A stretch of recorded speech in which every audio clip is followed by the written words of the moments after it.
ሰላም ጤና ይስጥልን እንደምን ቆይታችኋል? የጎልጎል ሚዲያ የቻናላችን ቤተሰቦች ለዛሬው ያዝናቸው ወቅታዊ መረጃዎች ይዘን ብቅ ብለናል። ቻናላችን ላይክ፣ ሼር፣ ሰብስክራይብ በማድረግ ይከታተሉን። ወደ ያዝናቸው ዝርዝር ነጥቦች እንለፍ። በትግራይ ክልል በማዕከላዊ ዞን ቀይህ ተክሊ ወረዳ በረዶና ኃይለኛ ንፋስ በቀላቀለ ዝናብ ምክንያት የአንድ ታዳጊ ህይወት እንዳለፈ እንዲሁም 10,000 ሰዎች ከመኖሪያቸው መፈናቀላቸው የወረዳው ምክትል አስተዳዳሪ አሳውቋል። በበረዶ ምክንያት እንስሳት መሞታቸው፣ ቤቶች መፍረሳቸውና ከ1,000 ሄክታር በላይ ሰብል መውደሙን ታውቋል። በሰዎች እንስሳት ሰብልና ንብረት ላይ ጉዳት ያደረሰው ይህ ኃይለኛ ዝናብ የተከሰተው ባለፈው ሳምንት በሰዎች እንስሳት ሰብልና ንብረት ላይ ጉዳት ያደረሰው ይህ ኃይለኛ ዝናብ አነጋጋሪ የሆነ ቢሆንም በረዶ እንዳልቀለጠም እስካሁን ይነገራል። በተለይ ምክትል አስተዳዳሪው እንደተናገረው በረዶ የዘነበው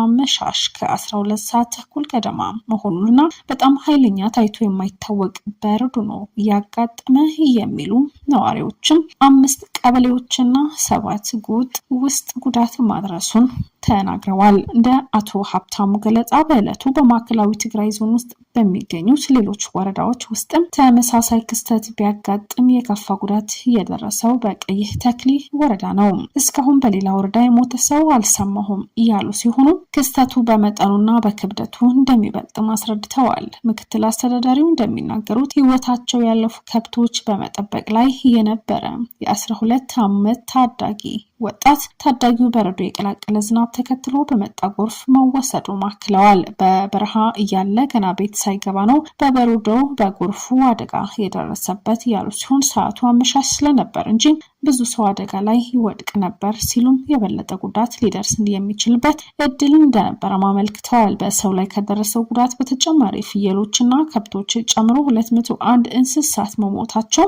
ሲገለጽ በዝናቡ ምክንያትም 12 ቤቶች ሙሉ በሙሉ መፍረሳቸው ታውቋል። 625 ቤቶች ላይ ደግሞ ጉዳትም ደርሷል። ይህ ክስተት ተከትሎ 2134 አባወራዎች ወይም ደግሞ 10,556 ሰዎች ከመኖሪያቸው ተፈናቅለዋል። አብዛኛው የተፈናቀሉ ነዋሪዎች ቤተሰቦቻቸውና ከጎረቤቶቻቸው ጋር መጠለላቸው እንዲሁም ሌሎች ጊዜያዊ ማቆያ ውስጥ እንዳሉም ተጠቅሷል። በበረዶ በማደግ ላይ የነበረ እነዚህ የተዘሩ አዝርዕትም ሙሉ በሙሉ መውደሙን ሲገልጹ በዚህ አደጋ ወደ 10,059.5 ሄክታር የተለያዩ አዝርዕት 100% ጉዳት ደርሶባቸዋል። በመስኖ 11.56 ሄክታር በተመሳሳይ 100% ጉዳት ደርሷል ሲሉም ተናግረዋል። ሄሜቲ በኮርዶፋን የደረሰባቸው ሽንፈት ተከትሎ ለፈጥኖ ደራሽ ኃይሉ አዛዦች ጥቃት የማስጀመር ሙሉ ስልጣን ሰጡ። የሱዳን ፈጥኖ ደራሽ ኃይል አርኤስኤፍ አዛዥ ዋና መሐመድ ሐምዳን ዳጋሎ ሄሜቲ በግንባር ላይ የሚገኙ አዛዦች በማዕከላዊ እዝ ትዕዛዝ ሳይጠብቁ በራሳቸው ውሳኔ ጥቃት ማስጀመር የሚችሉበት ሙሉ ፍቃድ መስጠታቸው ተናግረዋል። ይህ ውሳኔ የተላለፈው ፈጥኖ ደራሽ ኃይሉ በሰሜን ኮርዶፋን ግዛት ከባድ ወታደራዊ ሽንፈት ማስተናገዱን ተከትሎ ሲሆን በግዛቱ የሱዳን ሰራዊትና አጋሮች ቁልፍ ቦታዎች በማስለቀቅ ክልሉን ከካርቱም ጋር የሚያያይዘው ስትራቴጂካዊ የውጭ ንግድ ዋና መንገድ መቆጣጠርም ችለዋል። ሄሜቲ ይህ የአሰራር ለውጥ ይፋ ያደረጉት ሱዳን ፋውንዴሽን ኮሌክሽን ከተባለው የጥምረት አጋሮች ጋር ባካሄዱት የደህንነት ስብሰባ በኋላ ባስተላለፉት አጭር መግለጫ ሲሆን የወታደራዊ ክንውኖች ቁጥጥር አሁን ቀጥታ ግንባር ላይ ባሉ ኃይሎች እጅ መውደቁ ተገልጿል። በቀጣይ ውጊያዎች ላይ ኃይላቸው ከፊት ሆነው ለመምራት እንደሚሰለፉ የተናገሩት አዛዦቹ ሰራዊታቸው ከውስጥ ያሉ የጠላት ተላላኪዎች ባንዳዎች እንዲያጸዳ እንዲሁም የውጊያ ስልቱን እንዲያስተካክል አክለዋል። በተጨማሪ ፈጥኖ ደራሽ ኃይሉ መሪ በወታደራዊ ክንውኖች ወቅት ማንኛውም አይነት ምስል ወይም ቪዲዮ መቅረጽ በጽኑ በመከልከል እገዳው የሚጥስ ማንኛውም አካል ከጠላት ጋር እንደሚተባበር ተቆጥሮ እርምጃ እንደሚወሰድበትም አስጠንቅቋል። የሳውዲ አረቢያ ሀገር ውስጥ ጉዳይ ሚኒስቴር 5 ተጨማሪ ኢትዮጵያውያን በሞት መቅጣቱን አስታወቀ። ወደ ሳውዲ አረቢያ አደንዛዥ እጽ በድብቅ ሲያስገቡ የተያዙት የተባሉት ኢትዮጵያውያን በሞት የተቀጡበት ሐምሌ 22 2018 የአሲር ግዛት መሆኑ የሀገር ውስጥ ጉዳዮች ሚኒስቴር ገልጿል። በቅርብ ጊዜ ወዲህ በሳውዲ መንግስት የሞት ቅጣት የተፈጸመባቸው ኢትዮጵያውያን ቁጥር 17 ደርሷል። ከዚህ ቀደም ብሎ ሰኔ 16 5 ሰኔ 1 4 ሚያዝያ 13 2018 ደግሞ 3 ኢትዮጵያውያን የሞት ቅጣት ተፈጽሞባቸዋል። የሳውዲ ሀገር ውስጥ ጉዳይ ሚኒስቴር ባወጣው መግለጫ የጸጥታ አካላት ወንጀለኞቹን በቁጥጥር ስር አውለው ባደረጉት ምርመራ ጥፋቱን መፈጸማቸው በመረጋገጡ ክስ እንዲመሰረትባቸው ተደርጓል ሲሉ ተደምጠዋል። የፍርድ ቤቱ ውሳኔ ላይ ይግባኝ ተጠይቆ የነበረው ቢሆንም የጠቅላይ ፍርድ ቤቱ ብይን ማጽናቱንና በሸሪዓ ሕግ መሰረት የንጉሳዊ ትዕዛዝ ተፈጻሚ እንዲሆን መደረጉም ተገልጿል። ሚኒስትሩ የሞት ቅጣቱ ኢላማ የዜጎች ደህንነት ለመከልከልና ነዋሪዎችን ከአደንዛዥ እጽ አደጋ ለመጠበቅ እንዲሁም አደንዛዥ እጽ ለሚያዘዋውሩና ለሚያስፋፉ አካላት በሕግ የተደነገጉ እጅግ ከባድ ቅጣቶች ተፈጻሚ ማድረግ መሆኑን በመግለጫው ጠቅሷል። ከዚህ ቀደም ሁማን ራይትስ ዎች ሐሚስ ሙሻይት በተባለው እስር ቤት ቢያንስ 63 ኢትዮጵያውያን ከአደንዛዥ እጽ ጋር በተያያዘ የሞት ቅጣት እንደተረጋገጠባቸው በማስጠንቀቅ መግለጫ ወጥቶ ነበር። የሰብአዊ መብት ተሟጋች ይህን መግለጫ ካወጣ በኋላ የ14 ኢትዮጵያውያን በሞት ተቀጥተዋል። የመገናኛ ብዙሃን ከ200 በላይ ኢትዮጵያውያን የሐሚስ ሙሻይት እስር ቤት የሞት ቅጣታቸውን እየተጠባበቁ መሆኑንም ዘግቧል።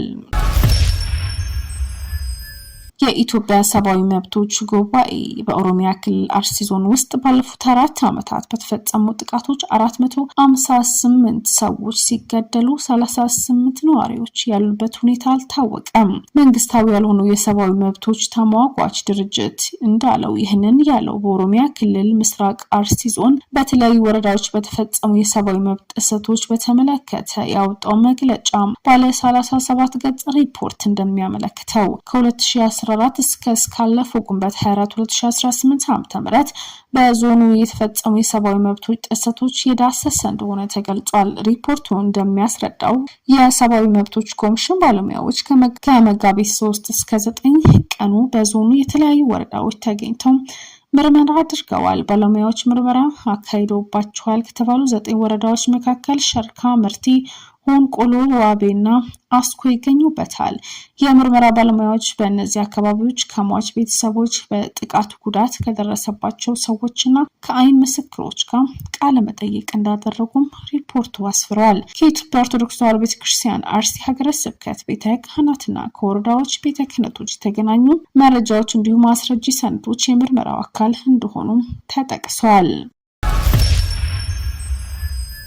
የአርጀንቲና ፕሬዝዳንት ሃቪየር ሚሌይ የብራዚሉን ፕሬዝዳንት ሌባና የተፈረደበት ወንጀለኛ ማለታቸው በሁለት ሀገራት መካከል ውዝግብ አስነስተዋል። ብራዚልም በቦነስ አይረስ የሚገኙ አምባሳደሯን ጠርታለች። በሳዋ ፓሎ በተካሄደ ሰልፍ ላይ ለቀኝ ዘመሙ ብራዚላዊ እጩ ፍላቪዮ ቦልሶናሮ ንቅናቄ ተደርጓል። በዚህ ንቅናቄ ላይ የተገኙት የአርጀንቲና ፕሬዝዳንት የብራዚልን ፕሬዝዳንት ወርፈዋል። የፊታችን ጥቅምት በሚካሄደው ሀገር አቀፍ ምርጫ የሚወዳደሩት ቦልሶናሮ ሲደግፉም ታይተዋል። የብራዚል ፕሬዝዳንት ሉዊስ አናሲዮ ሉላ ዳ ሳልቪቫን በስም ባይጠራቸውም የብራዚል ፕሬዝዳንት ብለው ንግግራቸው አሰምተዋል። ለቦልሶናሮ ጎን ሆነው ባደረጉት ንግግር ሉላን ማስቆም የሚችለው እሱ ብቻ ነው ሲሉ እየተደመጡ ናቸው። የብራዚል ዲፕሎማቶች በሰጡት አስተያየት የአርጀንቲናው ፕሬዝዳንት የብራዚሉን መሪ ህዝቡንና ሀገሩን ዲሞክራሲ ሰድበዋል ሲሉ የተደመጡ ሲሆኑ ፕሬዝዳንት ሉላ ያለማንም ጣልቃ ገብነት መምራት እንደሚቀጥሉም ትላንትና ይፋ ያደረጉ ናቸው። በብራዚል ማንም በማይገባው ቦታ መግባት አንቀበልም ያሉ ሲሆን ፍላቪዮ ቦልሶናሮ የቀድሞው የብራዚል ፕሬዝዳንት ሃቪየር ቦልሶናሮን ልጅ ናቸው። የቀድሞ የብራዚል ፕሬዝዳንት የመፈንቅለ መንግስት ሙከራ በማድረግ የተፈረደባቸው የ27 ዓመት የእስር ቅጣት እንዲጀምሩ እንደተወሰነባቸውም ይታወሳል። ወቅታዊ፣ ሰሙናዊ እንዲሁም በየቀኑ የምታገኙት በቻናላችን የሚተላለፉ መረጃዎች ማግኘት ትችላላችሁ።